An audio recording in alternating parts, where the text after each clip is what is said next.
Nationwide protests mark compliance to NLC's demonstration against rising cost of living. 20 students died from meningitis as outbreak hits 3 local government areas in Yobe. The Central Bank of Nigeria MPC Committee hikes interest rates to 22.75% as economic slowdown continues. On the foreign scene, death toll in Gaza nears 30,000 amid ongoing ceasefire talks. Many thanks for joining us on the News Hour. My name is Abdullahi Ahmed. We begin in Abuja as the nationwide protest in the Federal Capital Territory took hold when the NLC and other organized unions began the 2-day protest across the country addressing concerns over the high cost of living, inflation, insecurity, and general hardship prevailing across the country. The protests commenced from the NLC headquarters in Abuja and concluded at the premises of the National Assembly. Participating unions include the Medical and Health Workers Union of Nigeria, the National Association of Nigerian Nurses and Midwives, and the Nigeria Union of Teachers, as well as Construction Workers Union, among many others. Trust TV's Sagir Ibrahim, who closely followed the protests in Abuja, brings us more.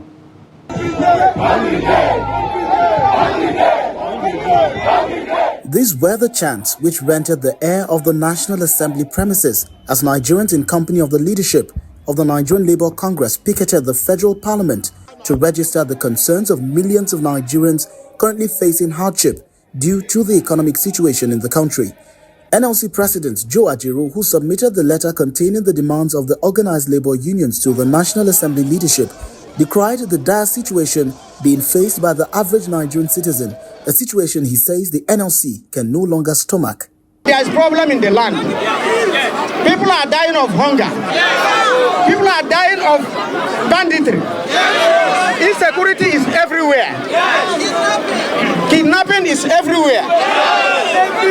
You kidnap a poor man, you ask for millions. Where is he going to get the millions? The federal government should announce immediate measures to stop hunger. The Nigerian Labour Congress National Executive Council will meet this evening to review this situation. Having made this statement and taken it to the representative of the people all over the country, we have to meet this night to decide the next line of action. Receiving the letter on behalf of the Senate President, the chairman of the Senate Committee on Labour, Employment and Productivity, Senator Dickett Plank, assured Labour that all of their demands have been noted and they should look out for positive changes within the shortest possible time. Later on, negotiation will go on about the minimum wage. Resolution will be met. We are sensitive. Our leadership are restless to ensure that we mitigate the issue of hunger, the issue of unemployment, and the issue of insecurity. But all of us must be on the same page. It's my duty, it's your duty. We must all agree and work towards making sure that Nigerians are safe, Nigerians are not hungry, and Nigerians are secured. Deji Adeonju, a prominent right activist who also spoke with the media, described the protest as a means of bringing the president up to speed with the true situation of the country. He called for swift government intervention to prevent the situation from escalating beyond control. Sincerely hungry dey the country, and government at all levels, whether state government, local government, federal government must cut costs. If care is not taken, the poor man will have no other option but to eat the rich in this country. Yes. You know, these people that are living here, that are feeling safe, this place, one day, if they don't make drastic changes about this country, one day this place will not be safe enough for them to even sit and deliberate. Meanwhile, another set of protesters were seen within the vicinity of the National Assembly. They demanded that President Tinubu be given time to address the issues raised by the organized labor. We are with the people, we are with President Bola Ahmed Tinubu, we are fully in support of the policies and programs so far implemented by the government. Let's give the government at least 2 years. Let's see the impact of these policies. If these policies are not positively impacting on the masses of our country, then we will collaborate with TUC, NANS, Youth Council and every civil society organization to come out at the forefront to protest against the government. While delivering a letter to the chairman of the Senate Committee of Labour and Employment, The NLC president said that the National Working Committee of the NLC will be meeting later in the day to decide whether this protest would turn to a full-blown industrial action where we'd see the NLC and other members of the union down their tools, all in protest to the state of the nation and the state of the economy.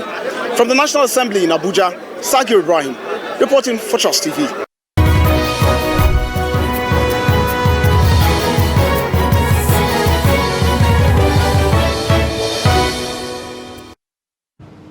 Well, to some breaking news now. The leadership of the Nigeria Labour Congress has announced the suspension of its nationwide street protests across the country. The leadership of the Nigeria Labour Congress just moments ago this evening directed its members to suspend the second-day nationwide protest, saying it has achieved great success with the first day of the protest. The president of the NLC, Joe Ajero, gave the directive shortly after an emergency National Executive Council meeting of the Congress, saying the street protests might be suspended, but engaging the media will not stop. Reading the communique jointly signed by the Acting General Secretary of the Union, Ismail Bello, at the Labour House, Ajero said the National Executive Council considered the protest suspension to reaffirm and extend the 7 days ultimatum by another 7 days, which now expires on the 13th day of March 2024. The NLC president also said this period is within which the government is expected to implement all the earlier agreements of October 2nd last year, insisting that a drastic action would be taken if the government fails to again implement those agreements reached with Labour. The NLC leader also says the NEC, which is the NEC, is in session thereafter, review the execution of the first day of the nationwide protest to assess the effectiveness and take decision on further necessary action to guide the Congress in its effort to engage the government in protecting the people and Nigerian workers from the increasing scourge of hardship in the country. So just to recap, the Nigeria Labour Congress, coming out of its emergency National Executive Council meeting, has decided to suspend the second day of its planned 2-day nationwide strike action, saying that it has recorded tremendous success with the first day of the protest. So no more protests going forward, especially as it also announced the extension of another 7 days to its earlier 14 days ultimatum to the federal government to work on the agreements reached with Labour. Well, let's bring you some more of the day's events. As the Kaduna State chapter of the Nigeria Labour Congress has called on the federal government to reverse the fuel subsidy removal in order to ease the hardship Nigerians are currently facing in the aftermath of the implementation of the policy. The union had said this while participating in a peaceful protest ordered by the national body of the union. Trust TV's Bello Musa, who monitored the protest, reports that the exercise held under the tight security in Kaduna metropolis. His report. In their hundreds, protesters stormed the street to participate in this peaceful protest against economic, security and other challenges bedeviling Nigerians after subsidy removal, which resulted to the persistent hike in prices of goods and services in the market. Let's just put the record very clear. There is a dilemma here. Whether threat from government or the reality of life we are facing, all of them are threats. And we have to choose the one that we align with. And for me, there is no gainstay the point we are making, except if the government in power today, plus the elite that are supporting them, just want to say they are insensitive to the reality on ground. We are saying there is hunger in the land, there is insecurity in the land, and people are not happy. These are the three messages. And you can see even from the description of our banner, it's the simple message we are sending. So we are doing this protest, not a strike, to tell the world and tell the governments and the elites of Nigeria that the masses, the downtrodden, the workers are really facing hardship. The inflation is all over. They said the negative effect of the policy is being felt more by ordinary Nigerians. Since what they have done is selfish, because there is no any sacrifice they are paying for it. There is no reductions of their benefits. All their movement is intact. In short, the first thing the president did was to dole out 5 billion for the state governors, and just to settle them for the campaign. So the politicians are not losing anything. The people that are suffering are the masses that are on the street and the workers that are going to work. We are going to even have more crowd tomorrow, God willing. Despite the withdrawal from TUC. No, TUC, my president have just said, is a center of itself. It's not a joint project. This is NLC. NLC is providing leadership, and we are not talking of TUC. TUC is a trade center, as my president have really said.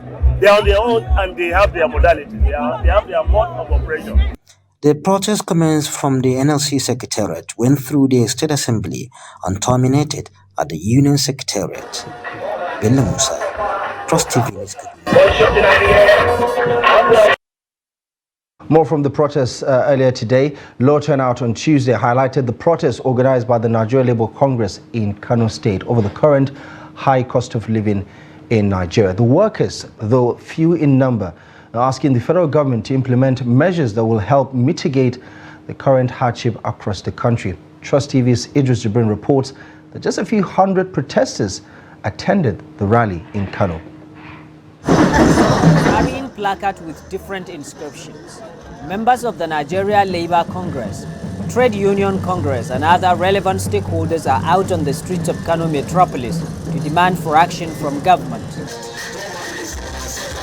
According to the workers, the removal of fuel subsidy and the failure of the federal government to come up with measures to mitigate its effects is largely responsible for the current situation.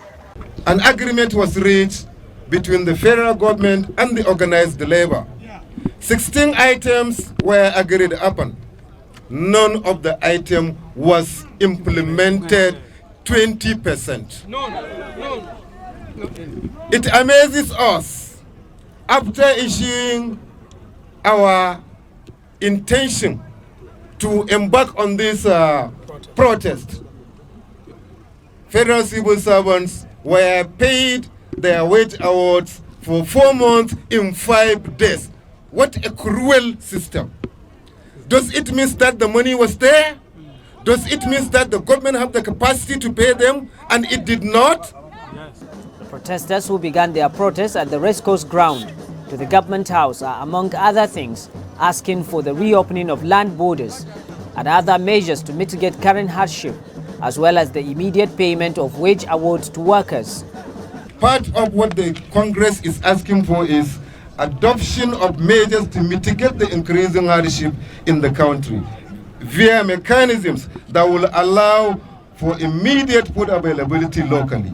We suggest a reopening of the land borders to allow food, cement, and other essentials to come in. Emergency measures to ensure food security around the country, including ensuring that farmlands are secured so that farmers can return to the land. We propose an immediate removal of the collection of levies, fees, dues, and tolls from petty traders across the nation by local and state governments. While receiving the workers, the Kano State Head of Service, Abdullahi Musa, assured the workers that Kano State government will continue to ensure that the rights of workers are protected, adding that so far, Kano State government has remained proactive in the timely payment of workers' salaries and allowances.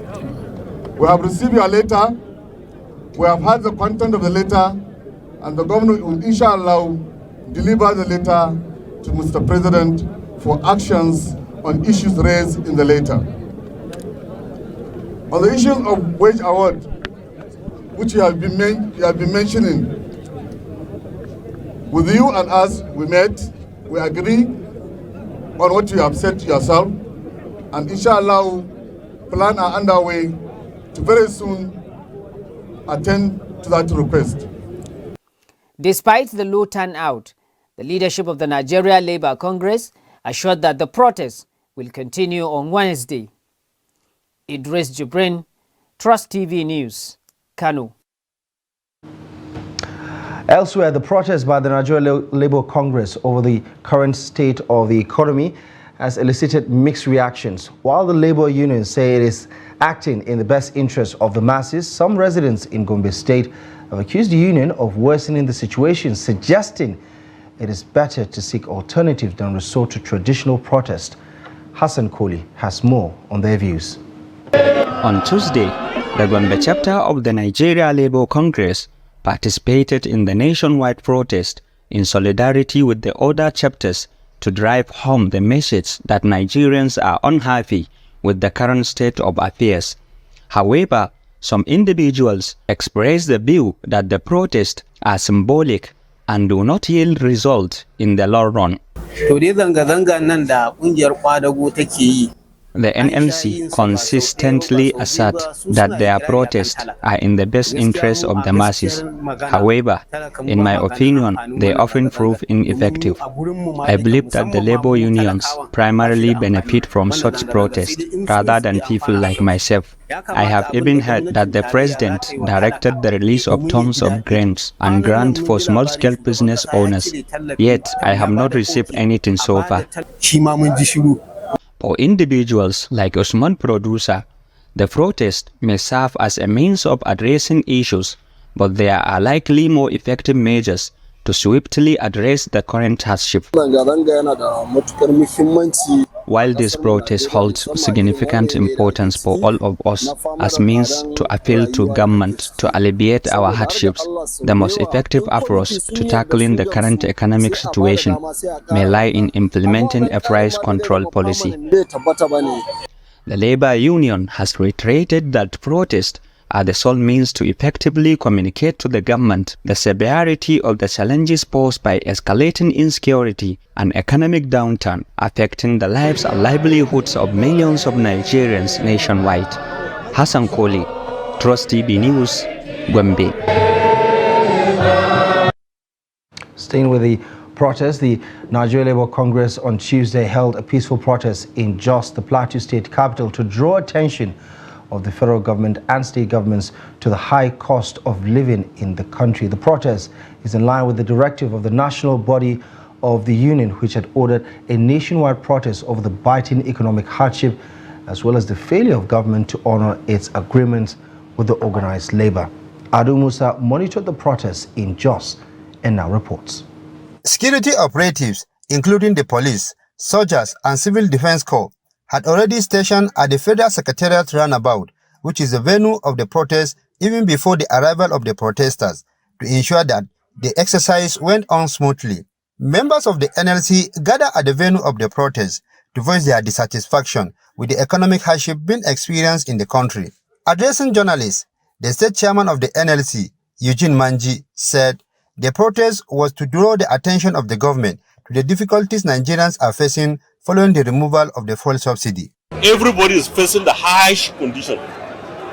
Parents and the students and the children, everybody. All the journalists as well, I know everybody is facing it. Either you buy the fuel directly or you pay transport. Either you are affected directly or indirectly, you are affected. So you don't need anyone to tell you, once you are in Nigeria and you are in Nigeria, you know that situations are not the same. And we want to express our grievances to the federal government of Nigeria to do the needful before it goes beyond control. If you look at other states, they've already started the demonstration. Ours is peaceful for the time being. Other protesters explained their reasons for participating in the exercise. Living condition of Nigerian worker is poor, and based on the economic situation of the country, we are doing this process to exercise our rights, that the government will be able to see reasons with the Nigerian workers why some of its policies need to be adjusted to favor the present situation of the Nigerian workers. Honestly, the common man cannot live and he cannot breathe because of the way government suffocates the effort of people. As of now, you cannot even afford to buy one bag of even rice to eat with your family. So the life became unbearable. So we can't even sustain that. So we must have to voice out to the world to hear our yearning. Because really we are in pains. Because if the worker cannot even buy anything, how do you expect a common man that is moving on the street to buy a one mudu of maize for himself. Solidarity forever. Solidarity forever. The NLC protest is expected to continue on Wednesday nationwide. Ado Musa, Trust TV News, Jos. Well, to Katsina now, where the NLC protests alongside its affiliate members have complemented the protests nationwide against the current economic hardship faced by millions of Nigerians. The protesting workers were seen holding placards along Ring Road to Liafa Hotel roundabout, through Barahim Housing Estate roundabout to the NLC house in the state, chanting solidarity songs. Now, workers want both the federal and state governments to take measures aimed at easing the current economic hardship, pushing many Nigerians to the brink. The NLC chairman in Katsina State, Hamisu Enduna, says the protest was in compliance with the directives given to all state chapters of the NLC to come out en masse to express their anger over the difficulties currently faced by Nigerians. The NLC boss in Katsina State blames bad economic policies of the Tinubu administration, which is impacting negatively on all ordinary Nigerians irrespective of status, and calls on all state actors to do the needful before things get out of hand. Comrade Enduna expressed dismay over the critical condition of civil servants, calling on the government to implement living wages that will guarantee decent livelihood to workers and other Nigerians.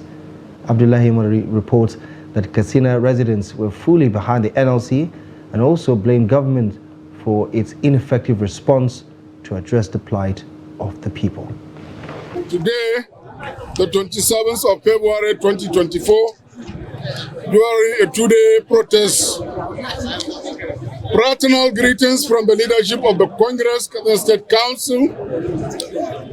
We stand here today united, not in celebrations, but in protest. We gathered as a pause to rest. We gathered here today united in celebration, but in protest. We gathered as a pause to raise our voices against the hardship that grip our communities and threaten the very foundation of our livelihood.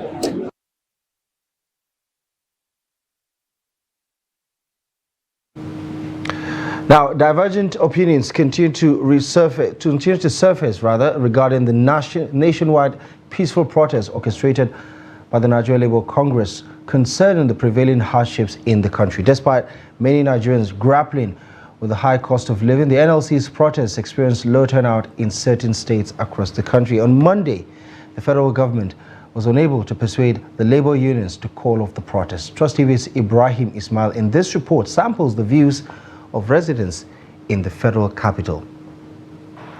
Following the removal of fuel subsidy in May 2023, the Tinubu administration has engaged in ongoing negotiations with the leadership of the Nigeria Labour Congress to address the fallout of its impact on the lives of Nigerians. The primary aim has been to alleviate the challenges faced by millions of citizens grappling with the harsh economic policies implemented by the government. Despite Labour's resilience to proceed with its planned protest, citing it as being in the interest of the people, a segment of the population contends that such demonstrations have proven to be counterproductive. Of course it is. Can't you see? Can't you see? There are so many people who are angry in Nigeria. So people will take advantage of the protest. They begin, look, there is no point for this strike. I'm still telling you, there is no point for it, my brother. On a very serious note, let us wait for this government. Let us see what this government is able to do, and then let us let the government engage those people who are sabotaging his effort. There are a lot of people in this country. There are so many people in this country who are sabotaging the effort of this government. Let us wait and see what this government can do. One way or the other, they are protesting against their pocket. But we, as an individual, we want government to give us a loan. Give us a loan that will facilitate our business. Other respondents, while speaking to Trust TV, reflect on the current inflation and general cost of living in the country. Aligning with the labor union and its demands. The protest about labor, they're supposed to do it because everything now, we are finding difficulties. No food, no money. And then, the small money where you go get, something where you go buy, chop, everything don't cost. Then we are feeling, we are just living, even pure water, 15 naira is too much. And they know they will not sell it 100 naira 3. They no go sell 3 for 100 naira. So that thing is too much. Everybody don't tire. If of a truth that everything will be okay tomorrow, or what the labor are doing will help the masses, for the good of the masses, then they should go ahead. It's a welcoming idea. We want a better tomorrow for all Nigerians. Beyond protest and table negotiations between the federal government and the labor, it is clear that Nigerians only need an economy that works to be able to put food on the table. Ibrahim Ismail, Trust TV News, Abuja. Away from the protests now, 12 years after it received the Stephen Oransay report, the federal government on Monday approved the implementation of some of its recommendations to reduce the cost of governance. Consequently, 29 government agencies will be merged, even as 8 parastatals will be subsumed into 8 other agencies. In this report, Noel Sampson examines the diverse reactions from the public on the potential impact of the implementation of the report. Since its formulation, the Oransay report was championed as a panacea to the huge size of government agencies and operations. The government's pronouncement has sent shockwaves across the country as concerns grow over possible job losses if the report is implemented 100%. The imminent merger and scrapping of government agencies, according to the Tinubu administration, is in the best interest of the nation. The vision of President Bola Ahmed Tinubu in ensuring that credible information is given out to the Nigerian public, and in turn, government is expecting that members of the media will also report policies and programs of government responsibly, honestly, and truthfully. The special advisor to the president on policy and coordination as a member. The 2 senior special assistants to the president on National Assembly are members, and the Cabinet Affairs Office will serve as secretariat. The committee would look at the administrative restructuring and also the legislative amendments required to ensure the full implementation of the recommendations. There are other aspects of recommendations that have also been passed to the committee to relook at. Reacting to these developments, a public affairs commentator has described the move as unpopular but necessary for efficiency in government. Somehow, I think the understanding of the Oransay report is that there are so many agencies that have been duplicated that are doing the same thing. For example, and I say it, what is the role of EFCC? What is the role of ICPC? Generally, they're doing the same thing. And if they're doing the same thing, why can't they work together as one agency that is very strong and powerful, that have resources? Meanwhile, FCT residents have reacted to the government's consent to implement the report. This is actually affecting our economy because each department, each agency, there is always an allocation from the budget. And at the end of your year, you don't even see anything they are using these monies to do. You just, in fact, in most cases, some of these, they are moribund. They are just there just to assist somebody there, probably to favor one political ally or just to make sure that somebody gets something. It's good because the federal government will save about 240 something billion based on what I read from Oransay report. So it's good. Nigerians remain divided over likely impact and implications of the new move to streamline and cut costs of governance. Noel Sampson, Trust TV News, Abuja. Now, Yobe State is currently grappling with a suspected meningitis outbreak as several boarding public schools have been affected, resulting in the tragic loss of at least 20 students in Potiskum, Fika, and Fune local government areas of the state. The outbreak initially struck Government Science Technical College, Government Girls Science Technical College, and the Federal Government Girls College, all situated in Potiskum. Speaking under anonymity, a local source revealed to Daily Trust that the disease outbreak claimed the lives of 20 students across the 3 affected public schools in Potiskum. The afflicted students have been admitted to, other afflicted students have been admitted to the specialist hospital in Potiskum, where they are currently undergoing treatment and showing signs of recovery. Confirming the outbreak, the Commissioner for Basic and Secondary Education in the state, Mohammed Sani Idris, disclosed that the governor has ordered the State Ministry of Education to relocate temporarily to Potiskum in response to the crisis. The Commissioner further stated that while the situation is dire, several students admitted to the Potiskum Specialist Hospital are exhibiting positive responses to the treatment. You're watching the news hour on Trust TV. Still to come. Federal government advocates introduction of skill acquisition in school curriculum for human capital development. Details of this and many more stories coming up ahead after the break.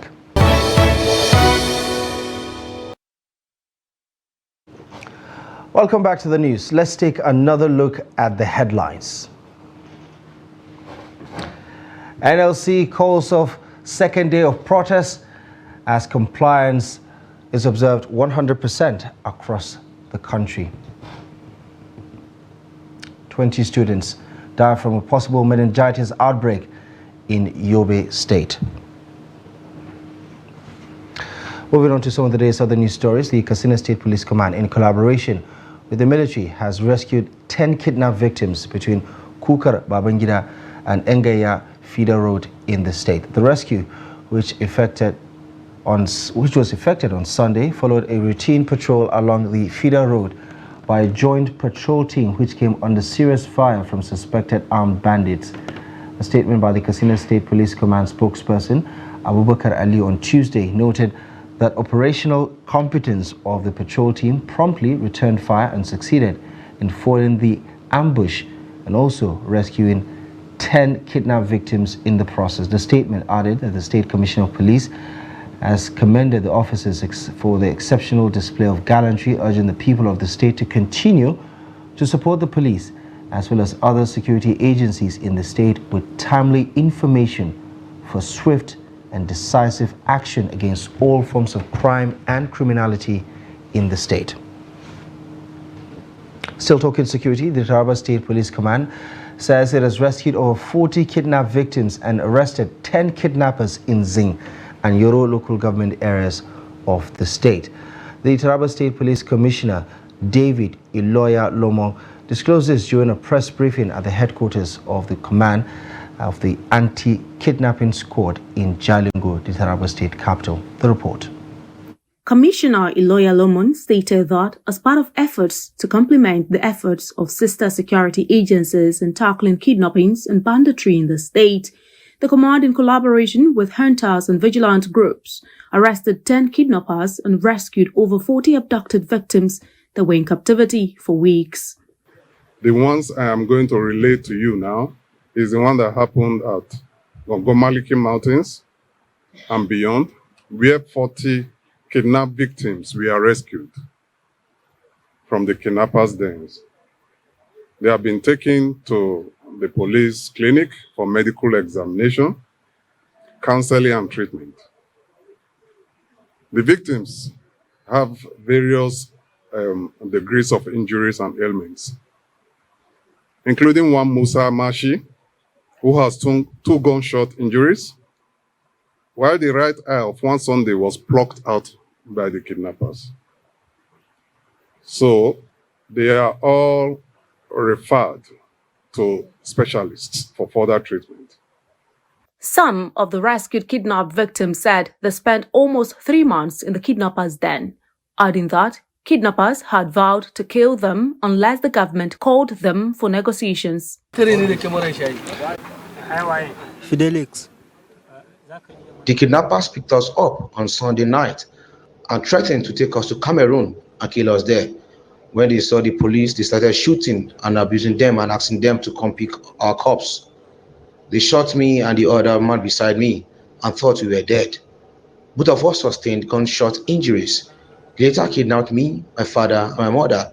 They later paid 4 million naira as a ransom before they were released. Da farko muna zaune ne a kauyenmu, muna zaman lafiya. When they came to our village, some of the villagers took to their heels. They met me and asked me to go and buy paracetamol for them, but I refused because I was afraid, and I was later adopted. Moments later, members of the vigilante group came to see what was happening, and they found the kidnappers shooting and burning houses in our area. As I'm talking to you now, my house has been burnt, and we heard them saying they will not kill us, but will keep us until the government calls them for negotiation. According to the police commissioner, the police will sustain the clearance operations and intensify patrols in the remaining areas of the state to ensure that peace reigns supreme. In a devastating turn of event, a 33-year-old freelance photographer was brutally murdered by unknown assailants. The heart-wrenching incident unfolded in the early hours of Tuesday at a residence in the Tudun Fulani area of Minna, the Niger State capital. According to eyewitnesses, the killer stormed the flat where Zacchaeus lived with his family, ruthlessly ending his life with stabbings. Shockingly, after other tenants in the building were held captive while the perpetrators forcibly gained access to the flat. In a grim display of callousness, the attackers looted the victim's belongings, including his laptop, a camera, before fleeing the scene. The community mourns the loss of one of their talented photographers and a beloved family man, as authorities have vowed to swiftly investigate and bring the perpetrators to justice.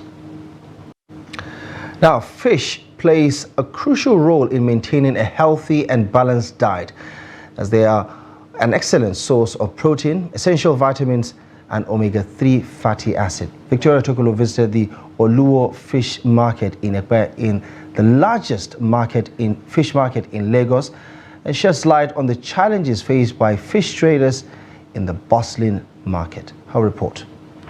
The Oluwo Fish Market, commonly referred to as the Ekpe Fish Market, stands out as the largest fish market in Lagos State. Situated in Ekpe, just beyond the Ekpe Township in Lagos State, it has long been recognized as the most affordable fish market in the state. However, the recent economic inflation has shifted this perception dramatically, as a bowl of shrimp, previously priced at 6,800 naira, has now soared to 15,000 naira, while the cost of 1 kilogram of croaker fish has escalated from 200 naira or 300 naira to 4,500 naira. The market is predominantly operated by women traders, specializing exclusively in the sale of fresh fish, all of which are sourced directly from the water and sold alive. Fish farmers from the Ekpe community who spoke with Trust TV shared insight into the myriad challenges they currently face within the fish business sector. Help from government, help us to give us cold room. We go use it to provide our fish.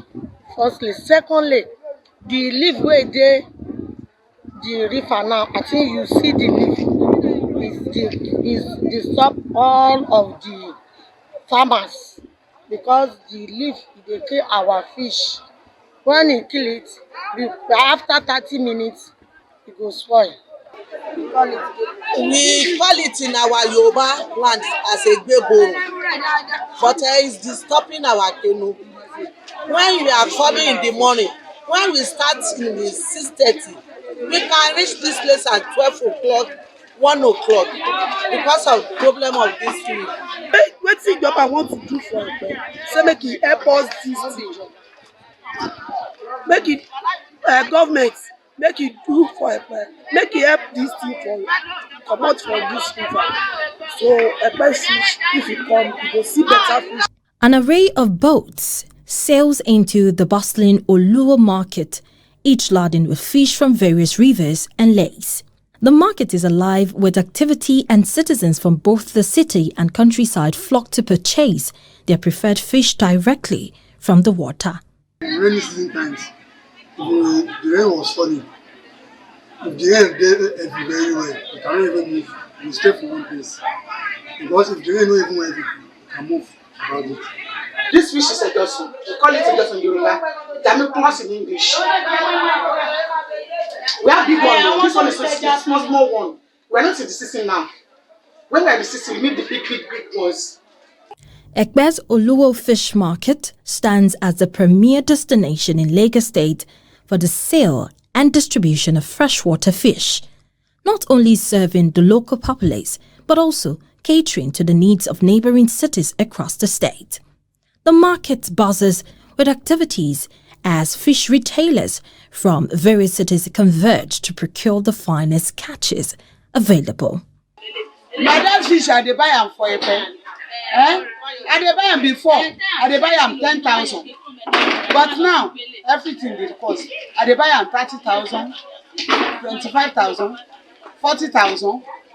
If you want buy small fish from a pen, go for Lagos. E dey cost. We are buying a package of croaker fish before 200, 300, 500, but now package of croaker fish is 4,500. Fresh fish stands as a highly sought after and notorious food product, yet its perishable nature presents a significant challenge for preservation. Effective storage methods such as refrigeration and freezing are essential to maintaining its quality and safety. Hence, fish farmers and traders at the Oluwo Fish Market recognize the need for additional support from the state government to optimize their operations.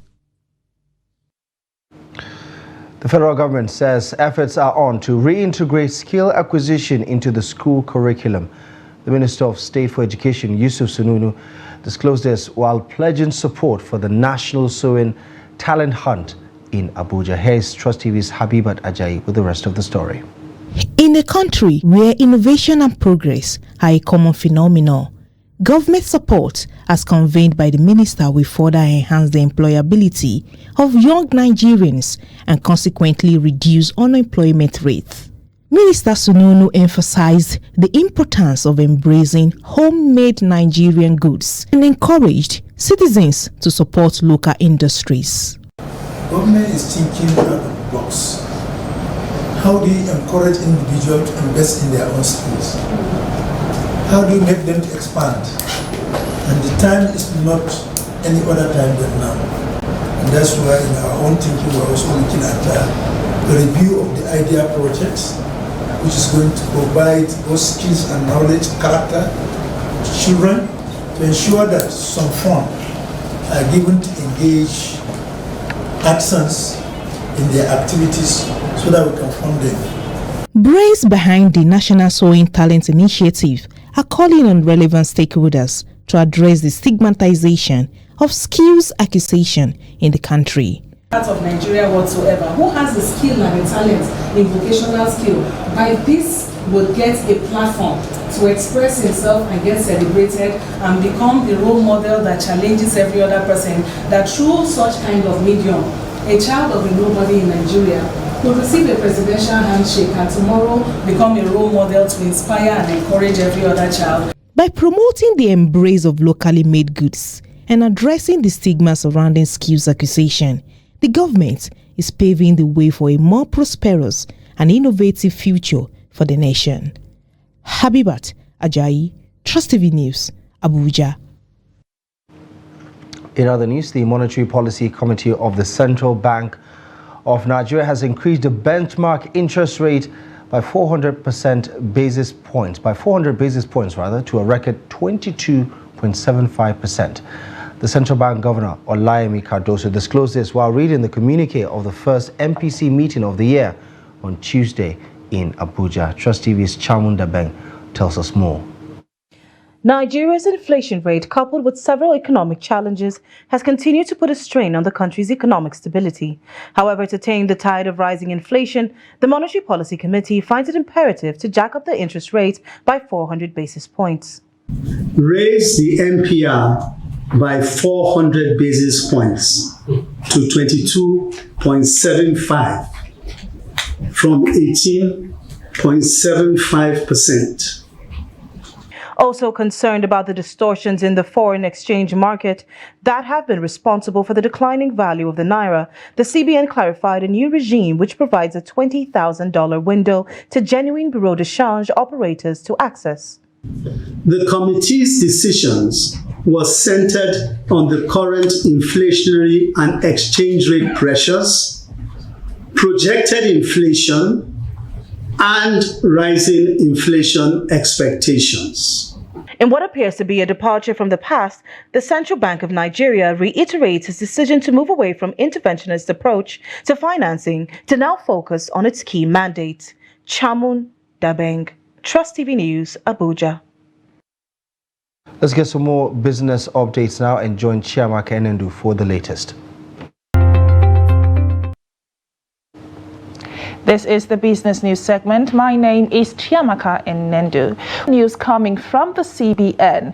In a move aimed at rectifying the persisting distortions in the retail segment of Nigeria's foreign exchange market, the CBN has taken a decisive step to bridge the widening gap in the exchange rate.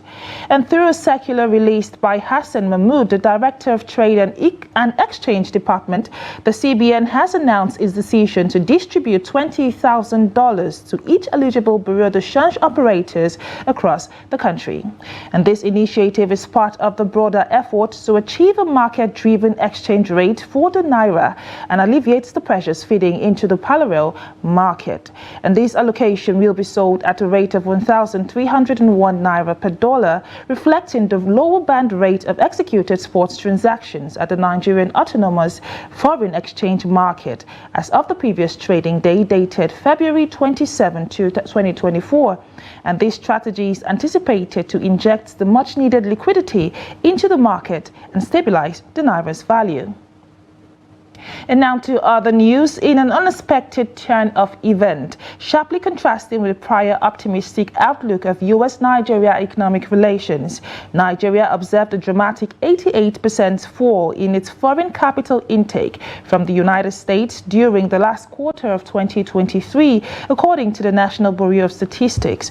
And this pronounced decrease saw capital inflows from the U.S. fall from $27.04 million in the third quarter of to $8.34 million in the fourth quarter, marking the lowest level of U.S. capital importation into Nigeria ever recorded.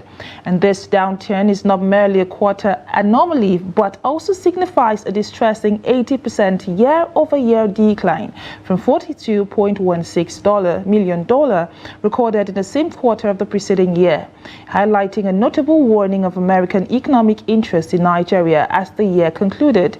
And despite the slump in the fourth quarter, the United States remained one of the top 10 contributors to Nigeria's foreign capital pool for 2023.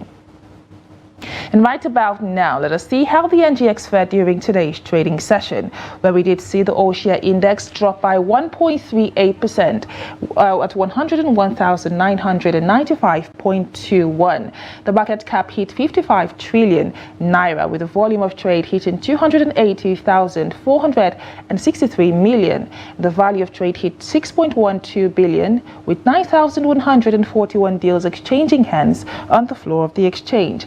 And now to the top gainers, where AfriProd also led the gainers chart, up by 9.86% at 7 naira 80 kobo, and Omatek also was up by 9.86%, going for 78 kobo per share price. And Julie, on the other hand, also emerged as one of the top gainers, up by 9.73% at 2 naira 83 kobo per share price. And on the losers chart, we see First Bank Nigeria Holdings leading the charts, down by 10% at 30 naira 60 kobo per share price, with Multiverse following FBNH on that list, down by 10.00% at 15 naira naira 20.30 kobo per share price. And lastly, we see MTN Nigeria down as well by 9.94% at 202 naira 90 kobo. And now to the top trades and market movers, where Transcorp Nigeria emerged as the top trade for today's trading session at 44.4 million shares, while Access Holding emerged at 30.6 million shares, while the United Bank for Africa ended the trading day at 26.5 million shares. And now let's take a look at how other markets across Africa fared during today's trading session.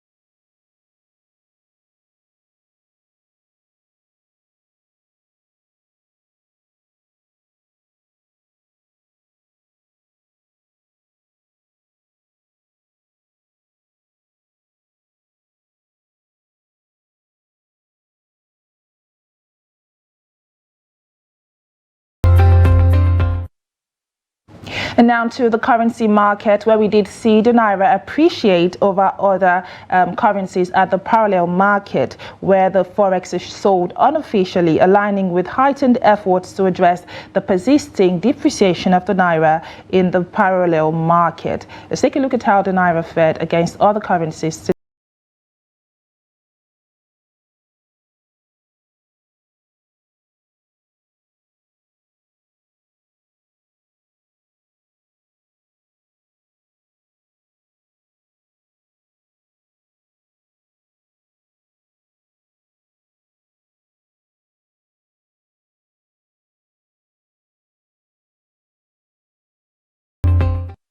And lastly, in the commodities market, we did see crude oil sustain the pattern we have seen it have in the past trading days. Let's take a look at how crude oil fared in the markets today.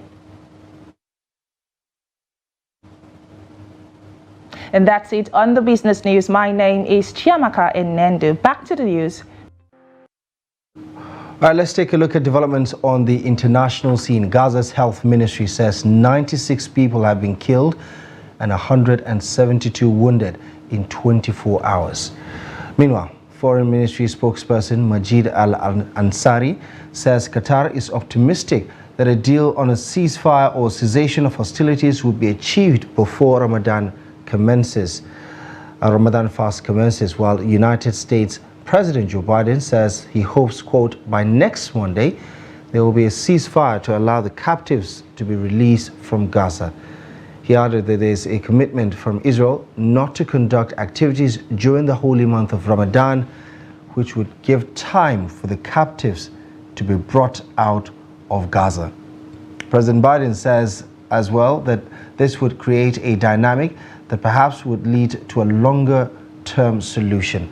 But significantly, the President of the United States was also strongly critical of the current Israeli government, describing it as deeply conservative and saying that Israel, that should it remain in this particular nature, it will lose support around the world. Just before we go, let's bring you up to speed with the latest in sports. Here's Adeni Ajishafe with the latest. The interim coach of Team Nigeria table tennis, Segun Toriola, has declared the readiness of the team to compete for honors at the upcoming African Games. The Nigerian team had a competition to forget in the just concluded WTT Championship held in Busan, Korea. The four-time African champion said all the senior players, including Aruna Kodri, are ready to win laurels in Ghana. And in handball, Team Nigeria has arrived in Uzbekistan ahead of the IHF Women's Trophy Intercontinental for the Under-18 girls event. The team, led by coach Shitu Agbola, departed Nigeria on Sunday after intensive training. The Nigerian side is in Group A alongside Guadeloupe and New Caledonia. Nigeria's Under-18 handball girls will begin their campaign on Wednesday against Guadeloupe before playing New Caledonia in the championship. And in football, Super Falcons head coach Randy Wardrum has assured that his team will strive to be more efficient and clinical in converting their chances after their 1-0 narrow victory over Cameroon in Abuja. Nigeria reached the final round of the African qualifying series for this year's Women Olympic football tournament after Esther Okoronkwo's 15th-minute goal on aggregate. Wardrum hailed the players for their performance, especially Deborah Abiodun, whom he said was fantastic in the midfield, noting that they play a bit direct due to the tactics of the opponent, while expressing full confidence in the team. He, however, decried the harsh weather conditions, saying he prefers playing under the light since most of his players are based in Europe. The final round fixture between nighttime champions of Africa, Nigeria, and reigning African champion South Africa will be played in April. That's Sport News. I'm Adeni Ajishafe.